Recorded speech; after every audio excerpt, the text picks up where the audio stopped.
کیا آپ جانتے ہیں کہ دہی اور روٹی کا امتزاج آپ کی صحت پر حیرت انگیز اثر ڈال سکتا ہے؟ آج کی ویڈیو میں ہم آپ کو دہی روٹی کھانے کے ایسے فوائد بتائیں گے جو نہ صرف آپ کی صحت کو بہتر بنائیں گے بلکہ آپ کو کئی بیماریوں سے محفوظ رکھیں گے۔ ماہرین کے مطابق اگر مسلسل 15 دن دوپہر کے کھانے میں دہی اور روٹی کا استعمال کیا جائے تو اس کے حیرت انگیز فوائد حاصل کیے جا سکتے ہیں۔ تو آئیں اس بارے میں تفصیل سے بات کرتے ہیں۔ ہمارے بزرگ اکثر دہی اور روٹی کو اپنی خوراک میں شامل کرتے تھے۔ حکیم لقمان کہا کرتے تھے کہ سال میں صرف 15 دن روٹی کھانے سے انسان کا جسم بیماریوں اور زہریلے مواد سے پاک ہو جاتا ہے، جیسے ایک نوزائیدہ بچے کا جسم ہوتا ہے۔ دہی کو دودھ سے بنایا جاتا ہے، لیکن یہ دودھ کے مقابلے میں 10 گنا زیادہ فائدہ مند ہے۔ دہی ہاضمے کے لیے نہایت آسان ہوتا ہے کیونکہ اس میں لیکٹوز نہیں ہوتا، جو اکثر لوگوں کے لیے ہضم کرنا مشکل ہوتا ہے۔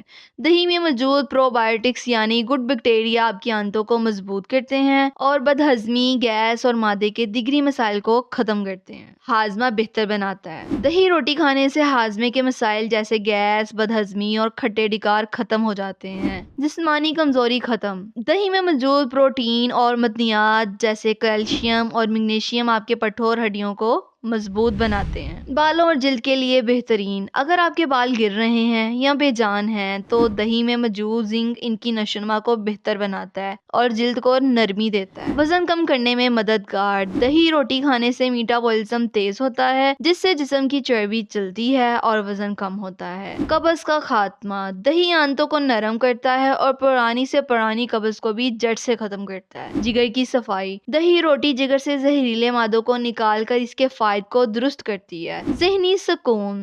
دہی روٹی ڈپریشن، انزائٹی اور اسٹریس کو کم کرتے ہیں اور ذہنی سکون فراہم کرتے ہیں۔ اگر آپ چاہتے ہیں کہ آپ کا جسم بیماریوں اور گندے مادوں سے پاک ہو جائے تو 15 دن دہی اور گندم کی روٹی کو دوپہر کے کھانے میں شامل کریں۔ کیا آپ دہی روٹی کھانے کے فوائد پہلے سے جانتے تھے؟ کمنٹ سیکشن میں ماشاءاللہ یا سبحان اللہ ضرور لکھیں۔ ویڈیو پسند آئی ہو تو لائک کریں، ہمارے چینل کو سبسکرائب کریں اور بیل آئیکن کو دبائیں تاکہ ہماری مزید معلوماتی ویڈیوز سے فائدہ اٹھا سکیں۔